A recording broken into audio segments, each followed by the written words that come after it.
Hello, welcome to Ken studies. आज हम current affairs MCQ में अप्रैल का सेकेंड वीक का पार्ट 1 देखेंगे। पहला क्वेश्चन है, विच ऑर्गेनाइजेशन रिलीज समाधान चैलेंज। तो समाधान चैलेंज एक्चुअली जो है वो ministry of human resource development के द्वारा लॉन्च किया गया, लेकिन जब आप सर्च करोगे देखोगे तो उसमें होगा ministry of human resource development and all India council of technical education. तो एआईसीटी भी ये किया है, उसके बाद और आपका जो फोर्ज एंड इनोवेसियो क्यूरीज ये मिलकर के किए हैं। तो लेकिन एक्चुअल जब दो हेडलाइंस देखोगे तो वो है ministry of human resource development. ये एक तरह से कोलैबोरेशन में है, तो मेन ये आपका है।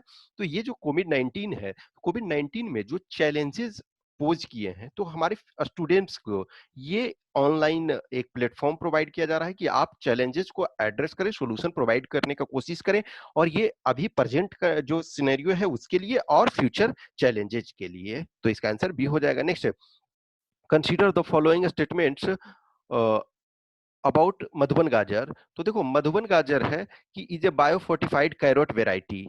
तो ये सही है, with high alpha carotene and iron content. नहीं, ये जो है हाई बीटा है, ठीक है ना, ये बीटा कैरोटीन है। तो ये अल्फा नहीं है, ये बीटा कैरोटीन है और आयरन कंटेंट है। तो ये इसके कारण गलत हो गया। It is developed by Shri Vallabh Bhai Basram Bhai Marvaniya, former scientist from Junagadh district. हाँ सही है, इन्होंने ये किया है। देखो, बायोफोर्टिफाइड का मतलब ये चीजें है कि देखो, अब अलग से किसी को जो विटामिन्स है, मिनरल्स है, ये चीज प्रोवाइड करने के अपेक्षा उस फ्रूट्स फ्रूट्स और जो क्रॉप है उसी में डाल दिया जाए, जैसे गोल्डन राइस है, ताकि जो मासेस हैं उन्हें जो इसेंशियल इंग्रेडिएंट्स हैं वो मिल जाए। तो पहला स्टेटमेंट गलत है, तो दूसरा ओनली बी इसका आंसर हो जाएगा। नेक्स्ट है, organisation for prohibition of chemical weapons has its headquarter. तो ये हेग, द हेग नीदरलैंड में है। और यहीं देखोगे आईसीसी और ICJ, international court of justice और इंटरनेशनल क्रिमिनल कोर्ट का भी हेडक्वार्टर यहीं है। और जो ये organisation for prohibition of chemical weapon है, इसको 2013 में नोबेल पीस प्राइज मिला था दुनिया में, एक तरह से वो केमिकल वेपन को डिस्ट्रॉय करने के लिए, क्योंकि केमिकल वेपन जो है जैसे सरीन गैस और बहुत सारे हैं, वो काफी डेंजरस होते हैं और वेपन ऑफ मास डिस्ट्रक्शन होते हैं। इससे बहुत ज्यादा ह्यूमैनिटी को नुकसान पहुंचता है। तो इस वजह से ये चर्चा में भी इस वजह से है कि कुछ लोग जैसे क्लेम कर रहे हैं कि चाइना का ये जो है बायोलॉजिकल वेपन था और वो लेबोरेटरी से रिलीज हो गया, जो भी है उसके कारण, और इसने दुनिया में फैला दिया दुनिया की अर्थव्यवस्था को और चीजों को बर्बाद करने के लिए। तो उस डिबेट में नहीं जाएंगे, लेकिन ये इसका भी है। नेक्स्ट है, अप्रैल 9 इज सेलिब्रेटेड एज शौर्य दिवस बाय विच ऑर्गेनाइजेशन। तो ये सीआरपीएफ के द्वारा किया जाता है। यहाँ एक गुजरात में सरदार पोस्ट है, ठीक है, सरदार पोस्ट। तो मैं चूंकि सीआरपीएफ में था, तो पूरे सीआरपीएफ में सरदार पोस्ट का बहुत रिस्पेक्ट है। और हर साल जैसे आप असिस्टेंट कमांडेंट बनोगे और यदि सीआरपीएफ ज्वाइन करते हो, तो हर बैच से किसी न किसी को, कुछ लोगों को जाने का मौका मिलता है वहाँ परेड में शामिल होने के लिए। तो वो एक जो भी है सीआरपीएफ के जवानों ने सुप्रीम सेक्रीफाइस दिया। और वो जब 1965 के वॉर में इंडिया पाकिस्तान में जब कॉन्फ्लिक्ट था, तो उसमें पाकिस्तान का 51st इन्फेंट्री जो था, उसने सुपीरियर नंबर में, बहुत ज्यादा उनका नंबर था, और उसने अटैक किया। लेकिन सीआरपीएफ के जवानों ने अपना एग्जेम्पलरी करेज दिखा करके उनको रोके रहा, जब तक कि हमारी खुद की फिर मदद ना मिल गई। वो सेम टाइप जो बॉर्डर मूवी में लोनावाला लौंगेवाला पोस्ट पे जो ये था मेजर कुलदीप सिंह चांदपुरी, तो उसी ढंग से एक तरह से इन लोगों ने, सीआरपीएफ ने वहां इसको ये करा था। Next, consider the following statement about market intervention scheme. तो मार्केट इंटरवेंशन स्कीम जो है is meant to protect the growers of perishable commodities from making distress sale, especially at time when prices fall below the cost of production। जैसे देखो क्या होता है कि जो पेरिशेबल आइटम है, जो नष्ट हो सकता है, तो उसका यदि बम्पर प्रोडक्शन हुआ है, यानी कि प्रोडक्शन नॉर्मल टाइम के कंपैरिजन में 10% अधिक हो, और या प्राइसेस जो है 10% से गिर जाए, तो उसको एक तरह से इसके द्वारा सपोर्ट किया जाता है। तो फर्स्ट स्टेटमेंट सही है। सेकंड है कि the scheme can be invoked by a state which is willing to bear half the losses of procurement with the remainder being borne by the centre.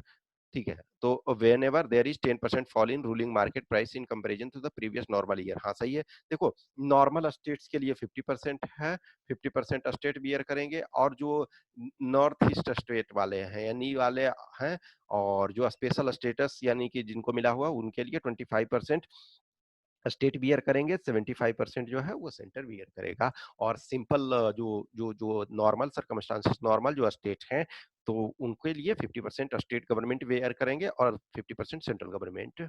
तो इसका आंसर दोनों हो जाएगा, दोनों सही है, तो इसका आंसर सी हो जाएगा। नेक्स्ट है launch of GISAT, GISAT 1 satellite has been postponed. Its lifespan is, तो इसका 7 years। जो ये आपका सैटेलाइट था, इसका ये होता है जियो इमेजिंग सैटेलाइट, तो यानी कि रियल टाइम जो लार्जर एरिया का इमेज लेना। आज की डेट में बहुत सारे चीज़ों के लिए, जैसे क्रॉपिंग से लेकर के बहुत सारी चीज़ों के लिए रियल टाइम में इमेज की ज़रूरत होती है, ताकि चीज़ों को बेहतर तरीके से असेस किया जा सके। तो ये चूँकि कोविड-19 पैंडेमिक को और ये अदर थिंग्स को देखते हुए इधर हाल में ही इसे लॉन्च किया जाना था, लेकिन इसे अभी फिलहाल पोस्टपोन कर दिया गया है, और जो इसका जो वर्किंग लाइफ होगा वो 7 ईयर्स का होगा। Next, consider the following statements about नेमोनेट। नेमोनेट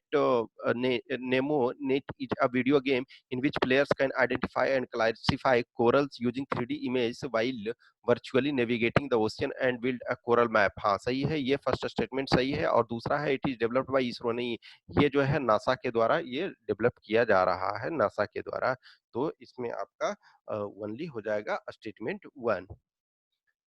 नेक्स्ट है theme for world health day 2020, तो सपोर्ट नर्सेस एंड मिडवाइफ्स। क्योंकि देखो, डॉक्टर के साथ साथ मेडिकल हेल्थ इंफ्रास्ट्रक्चर में नर्सेस और मिडवाइफ्स का बहुत अहम योगदान होता है, क्योंकि ये जो होते हैं ग्राउंड लेवल पे, जैसे मिडवाइफ्स हैं तो ग्राउंड लेवल पे सबको जो भी बेसिक सुविधाएं हैं वो प्रोवाइड करते हैं। नर्सेस जो है वो सपोर्टिंग स्टाफ में होते हैं, कुछ जगह इंडिपेंडेंटली ये वर्क करती हैं। तो ये अहम जो आपका मेडिकल फैसिलिटी है उसमें अहम भूमिका अदा करते हैं। अभी फिलहाल देखो कोविड-19 के तहत भी ये फ्रंट लाइन वर्कर के तौर पे बहुत सारे लोग वर्क कर रहे हैं। और अभी 7th ऑफ अप्रैल को जो आपका वर्ल्ड हेल्थ डे मनाया जाता है। ठीक है, तो इसका आंसर ए हो जाएगा। नेक्स्ट है which railway station in India installed mass sanitising tunnel, तो ये अहमदाबाद रेलवे स्टेशन। क्योंकि अभी देखो कोविड-19 के तहत जो है सैनिटाइजेशन प्रोग्राम चलाया जा रहा है, जहाँ जहाँ पॉसिबल होता है मैक्सिमम जगह कोशिश किया जा रहा है। इनफैक्ट हर गांव-गांव में भी ग्राम पंचायत में मुखिया की ये, और जहाँ सरपंच प्रमुख हैं तो वहाँ सरपंच की वो जिम्मेदारी है कि उस चीज को ये करें। तो इसका आंसर सी हो जाएगा। नेक्स्ट है consider the following statements. Data science based tool नादी is developed by centre of development of advanced computing. हाँ सही है, ये सीडेक जो है ये पुणे में है, क्योंकि ये बनाया गया था ऑर्गेनाइजेशन जब अमेरिका और अदर डेवलप्ड कंट्री ने इंडिया को सुपर कंप्यूटर टेक्नोलॉजी देने से मना कर दिया, तो इसका गठन किया गया, और ये सुपर कंप्यूटिंग डेवलपमेंट में अहम भूमिका अदा कर रहा है। इसका जो नादी जो टूल होगा उसका मेन काम होगा कि जो लोग को क्वारंटाइन में कोविड-19 के अंदर रखे गए हैं उनका को ट्रैक करना, उनके मूवमेंट को ट्रैक करना, क्योंकि देखो सबके लिए हॉस्पिटल पॉसिबल नहीं है कि सबको हॉस्पिटल में सुविधा प्रोवाइड किया जाए। तो लेकिन जहाँ-जहाँ जिनको क्वारंटाइन, या तो कुछ को होम क्वारंटाइन किया जा रहा है, और जहाँ तक पॉसिबल है, और अदरवाइज अदर प्लेसेस में क्वारंटाइन किया जा रहा है। तो जहाँ भी क्वारंटाइन किया जा रहा है तो उनके मूवमेंट को ट्रैक करने के लिए, तो फर्स्ट स्टेटमेंट सही है। सेकंड स्टेटमेंट है CDAC is an autonomous scientific body. हाँ, ये ऑटोनोमस साइंटिफिक बॉडी है, लेकिन ये जो आपका वर्क करता है वो ये उसके अंदर आता है, ministry of electronics and information and technology के अंतर्गत आता है। तो इसका आंसर सी होगा। इस 10 क्वेश्चन के आंसर की यहाँ दिए गए हैं, और इस वीडियो का पीडीएफ लिंक जो है वो वीडियो के डिस्क्रिप्शन में मिल जाएगा। Hope you enjoy this session. यदि अच्छा लगता है तो लाइक करें, कमेंट करें, अपने दोस्तों के साथ शेयर करें। Thanks for watching this.